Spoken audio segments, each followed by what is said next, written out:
کائنات خاتون جنت سیدہ فاطمہ الزہرا سلام اللہ علیہا کا طرز زندگی یہ تھا کہ بلا آج کل تو ہمارے گھروں کے اندر نوکر بھی ہیں، نوکرانیاں بھی موجود ہیں، سارے گھر کے کام کاج وہ کرتی ہیں، اس سب کے باوجود بھی ہمیں صبح فجر کی نماز نصیب نہیں ہوتی۔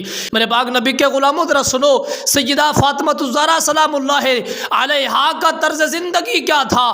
آپ اپنے ہاتھوں کے ساتھ آٹا پیسا کرتی تھیں، آپ اپنے ہاتھوں کے ساتھ جناب والا روٹیاں پکایا کرتی تھیں، آپ اپنے ہاتھوں کے ساتھ کپڑے دھویا کرتی تھیں، آپ اپنے ہاتھوں کے ساتھ اپنے بچوں اور اپنے جناب والا شوہر کی خدمت کیا کرتی تھی، اپنے گھر کا سارا کام کاج خود کیا کرتی تھیں۔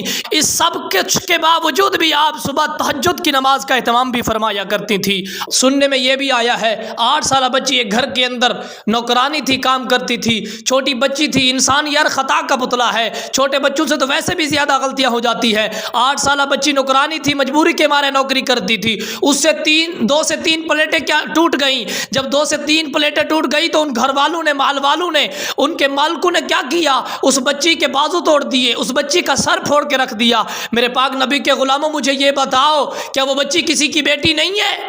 مجھے یہ بتاؤ، کیا وہ بچی کسی کی بہن نہیں ہے؟ وہ کسی کے جگر کا ٹکڑا نہیں ہے؟ یار تو جب تھکا ہوا ڈپٹی سے واپس لوٹ کے آتا ہے اپنے گھر پر، اپنے بیٹے کو کہتا ہے بیٹا مجھے پانی کا گلاس دے دے، تو وہ بچہ تجھے آگے سے جواب دیتا ہے ابو جی میری گیم خراب ہوتی ہے، ابھی میں پانی نہیں دے سکتا۔ تو پھر تو لوٹ کر اسی 8 سالہ بچی کی طرف دیکھتا ہے، اپنی نوکرانی کی طرف، پھر وہی نوکرانی تجھے پانی کا گلاس لا کے دیتی ہے اور تو پیتا ہے۔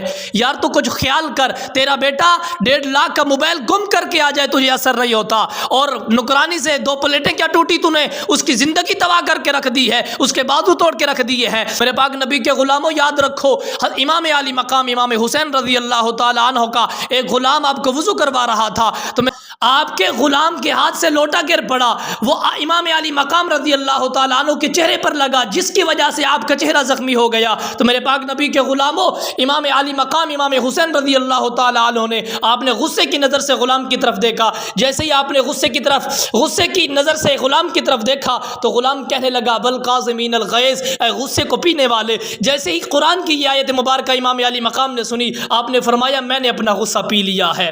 تو میرے پاک نبی کے غلاموں، پھر اس غلام نے عرض کی، آگے سے کہتا ہے والعافین عن الناس، اے لوگوں کو معاف کرنے والے۔ تو امام علی مقام نے اس کا یہ کلام سن کر فرمایا کہ میں نے تیرا قصور معاف کر دیا۔ میرے پاک نبی کے غلاموں، پھر اس غلام نے آگے عرض کیا، کہتا ہے واللہ یحب المحسنین، اے امام علی مقام اللہ احسان کرنے والوں کے ساتھ پیار فرماتا ہے۔ تو میرے پاک نبی کے غلاموں، امام علی مقام آپ نے ارشاد فرمایا اذهب فانت حر، آپ نے فرمایا تو چلا جا، میں نے تجھے رب کی رضا کی خاطر آزاد کر دیا ہے۔ تو میرے پاک نبی کے غلاموں، ہمارے بزرگان دین کا یہ طریقہ رہا ہے، جو بھی ان کو اذیت دیتا، تکلیف دیتا، آپ انہیں معاف فرما دیتے تھے۔ یار صبر بھی بہت بڑی دولت ہے، وہ دولت ہے جو اللہ اپنے نبیوں کو عطا فرماتا ہے۔ میرے پاک نبی کے غلاموں،